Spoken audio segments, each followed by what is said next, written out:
Bem, queria agradecer, antes de tudo, o Fórum pelo convite. Para mim é uma grande oportunidade estar aqui de novo na cidade de Nova York, uma cidade que eu gosto muito. Também queria falar um pouco da experiência do Afro-Reggae. Na verdade, muitas pessoas me perguntam, né, o que me motivou a criar o Afro-Reggae. Bem, antes do próprio grupo, eu cresci num lugar muito violento. Boa parte dos meus amigos na minha adolescência morreram ou foram presos. Eu não me envolvi com crime por questões de sorte, não era uma coisa que tinha nenhum tipo de consciência, e não criei o Afro-Reggae para ajudar ninguém. No primeiro momento eu criei para me ajudar mesmo, porque eu achei que eu não passaria de 21 anos de idade. E eu lembro que quando eu tinha 21 anos de idade, a segunda pessoa mais velha dos jovens onde eu morava tinha 16 anos, então tinha uma lacuna muito grande. E a partir daí a gente começou com um jornal sem grandes pretensões, era um jornal para falar de cultura afro-brasileira, e esse jornal chegou nas favelas. E quando ele chegou nas favelas, as pessoas queriam mais do que informação, elas queriam formação. E foi numa favela muito emblemática que o jornal fez um certo sucesso, que era Vigário Geral. Vigário Geral, em 1993, sofreu a maior chacina da história do Brasil, cometida por policiais militares. 21 pessoas inocentes foram mortas. E era o lugar mais blindado do Rio de Janeiro, um lugar que o narcotráfico tinha muito poder.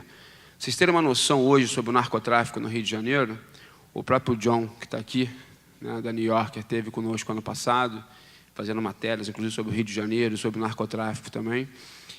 O Rio de Janeiro tem 1.020 favelas, que são divididas em 5 grandes grupos armados. O Afro-Reggae hoje é talvez a única organização social, cultural, que consegue entrar em qualquer comunidade, independente do grupo armado. Então, a gente foi adquirindo isso com o tempo. E quando nós começamos há 17 anos atrás, a gente não sabia o que fazer. Né? Existe uma expressão, que eu não sei se é brasileira, que diz que de boa intenção o inferno está cheio. Mas a gente só tinha boa intenção, não tínhamos experiência nenhuma. Éramos um grupo de pessoas que, individualmente, antes do Afro-Reggae, tudo que fizemos deu errado, era um grupo de pessoas fracassadas, mas tínhamos muita utopia. Eu acho que a grande combustão dos bons resultados do Afro-Reggae foi quando a gente juntou fracasso com utopia. Isso acabou criando um campo magnético em torno daquilo que a gente acreditava, que começou a atrair pessoas, começou a também fazer com que a gente pudesse realmente acreditar numa coisa muito clichê, que é num mundo melhor.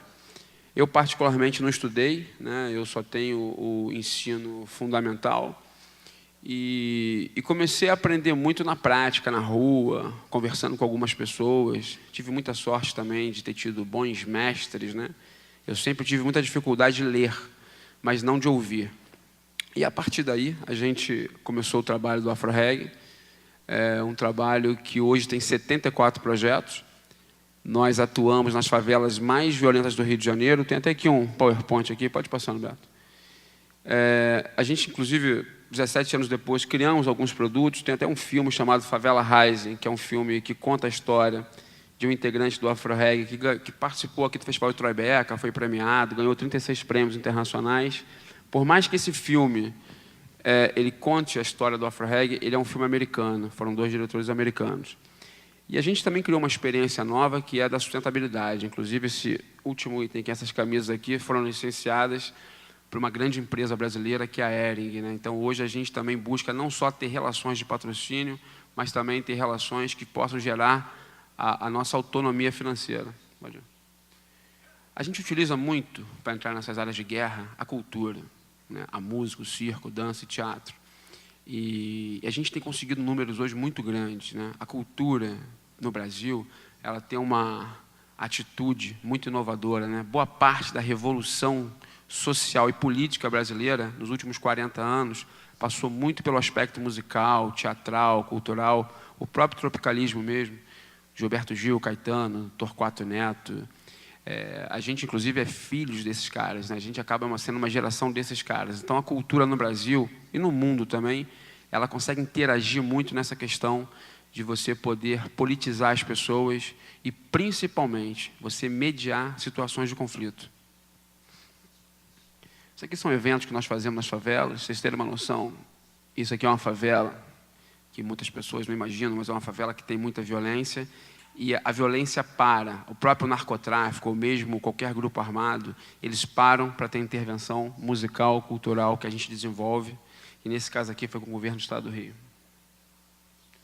Esse aqui é o Centro Cultural Ali Salomão. Nós vamos inaugurar esse Centro Cultural dia 26 de maio. Ele vai funcionar 24 horas por dia. Ele é um centro cultural que, no primeiro momento, ele foi criado exatamente para intervir na situação de narcotráfico. E o mais importante, né? Por que 24 horas por dia? Porque se a gente quer realmente atacar o problema da violência, não dá para trabalhar no horário comercial, principalmente de noite e de madrugada. Então, esse centro aqui ele nunca vai fechar. Mas ele é um centro de excelência, né? Então, a gente vai estar desenvolvendo cursos e atividades que, mesmo nos lugares mais elitizados do Rio de Janeiro, não vai ter esse padrão, essa formação qualitativa que o Centro Cultural Ali Salomão vai estar oferecendo. Em Pará de Lucas, Vigário Geral e Pará de Lucas, a favela do lado de Vigário Geral, viveram a maior guerra do narcotráfico da história do Brasil. Foram 25 anos de guerra. Por isso que nós entramos nas duas comunidades. E a ideia sempre foi tentar aproximar e diminuir. Esses conflitos do tráfico no Rio de Janeiro não são parecidos com o da Colômbia, não são parecidos com o da máfia italiana, é bastante diferente, né? Ele tem uma atitude própria, né? Não é uma coisa copiada de modelo nenhum. Nos últimos 30 anos, o Rio vem criando cada vez mais ações criminais que passam, inclusive, não só pela violência, passa, inclusive, por comportamento, passa até por gastronomia. Então, passa por vários aspectos ligados a uma unidade própria do Rio de Janeiro. Nem é brasileira, é do Rio de Janeiro. Isso aqui é numa outra favela, que a gente trabalha com circo, inclusive, esse projeto de circo a gente implantou em 95 com a parceria com o Cirque du Soleil do Canadá. Complexo do Alemão, que é um lugar mais emblemático hoje do Rio de Janeiro, pela violência. Nova Iguaçu, pode ver. Aqui na Vila Cruzeiro, que é outro lugar emblemático. Uma coisa que é muito importante é que a gente comece a entrar nessas comunidades, não só com ação social, cultural e artística, mas levando grandes empresas também. A primeira agência do Banco Santander no mundo, numa favela, vai ser inaugurada dia 27 de maio, no Complexo do Alemão. É muito importante fazer com que o dinheiro circule nessas comunidades, né? O famoso ganha-ganha. Não dá mais para só uma minoria ter acesso a crédito, acesso a dinheiro. Então, a gente está com um projeto grande nessas favelas também, a Vila Cruzeiro é uma delas, onde a gente leva grandes empresas para montar seus negócios dentro dessas comunidades. E o mais importante, os empreendedores locais é que tocam esses negócios. As empresas que nós levamos é a TIM, que é uma telefônica celular italiana, a Natura, agora o Santander, e estamos levando outras empresas também. E o mais importante nessas ações é que, por exemplo, parte do foco de quem vai trabalhar são as mulheres. Mulheres muitas vezes ociosas. Então, elas tendo seu núcleo familiar fortalecido, a tendência, muitas vezes, é que boa parte desses jovens, que são filhos delas também, de homens também, mas eles possam ter uma oportunidade. Eles possam, de alguma maneira, fazer com que o dinheiro possa circular. Então, há uma certa independência e, ao mesmo tempo, quebra uma ação política assistencialista. Nós temos hoje 14 grupos musicais, culturais, circenses, orquestra, teatro. Essa é a banda Afro Reggae, que é o projeto antigo, mais antigo, inclusive esse espetáculo, essa foto, foi no Barbican Centre, em Londres. O Afrolata, que inclusive tocou no fórum, a convite, inclusive do Emílio também, em Cartagena. Afro Samba. Isso aqui é o Carnaval do Rio de Janeiro. Hoje a gente conseguiu criar uma ponte numa via de mão dupla, onde a gente consegue conectar a favela à elite. Vocês terem uma noção, ninguém puxou mais pessoas na zona sul do Rio no Carnaval do que o Afro Reggae. Só que a gente não usa música pela música ou carnaval pelo carnaval. Aqui tinham mais de 1 milhão de pessoas e a gente trabalhou com músicas, claro, músicas dançantes, músicas que tinham uma proposta de alegria e felicidade, mas foi muito focado numa campanha que nós criamos com o governo estadual do Rio, focada em dengue, que até bem pouco tempo atrás era uma grande epidemia no Rio de Janeiro, e dos últimos 2 anos para cá conseguimos reduzir bastante. Vai, Beto. Pode ir.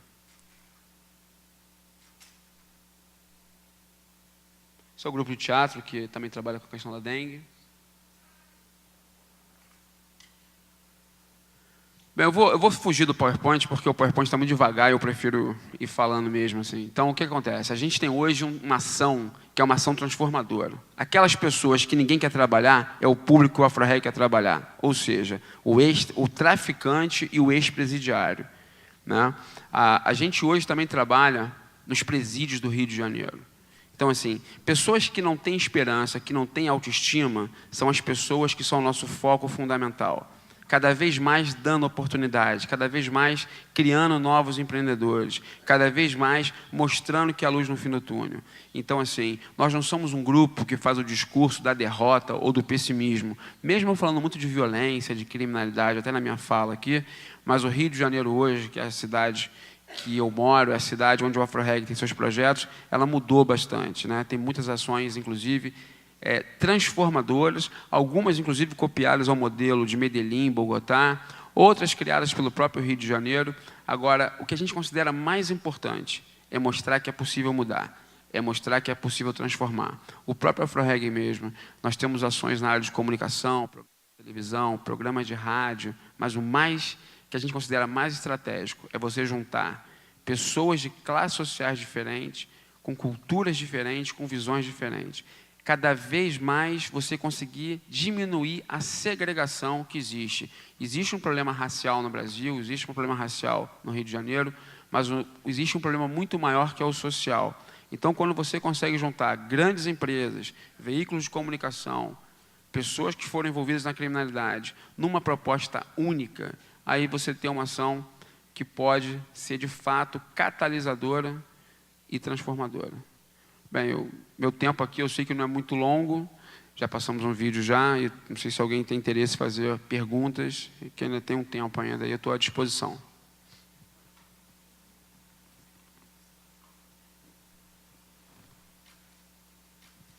Bem, se não tem perguntas, então, queria agradecer a todos e dizer que para mim é uma honra estar aqui. Obrigado.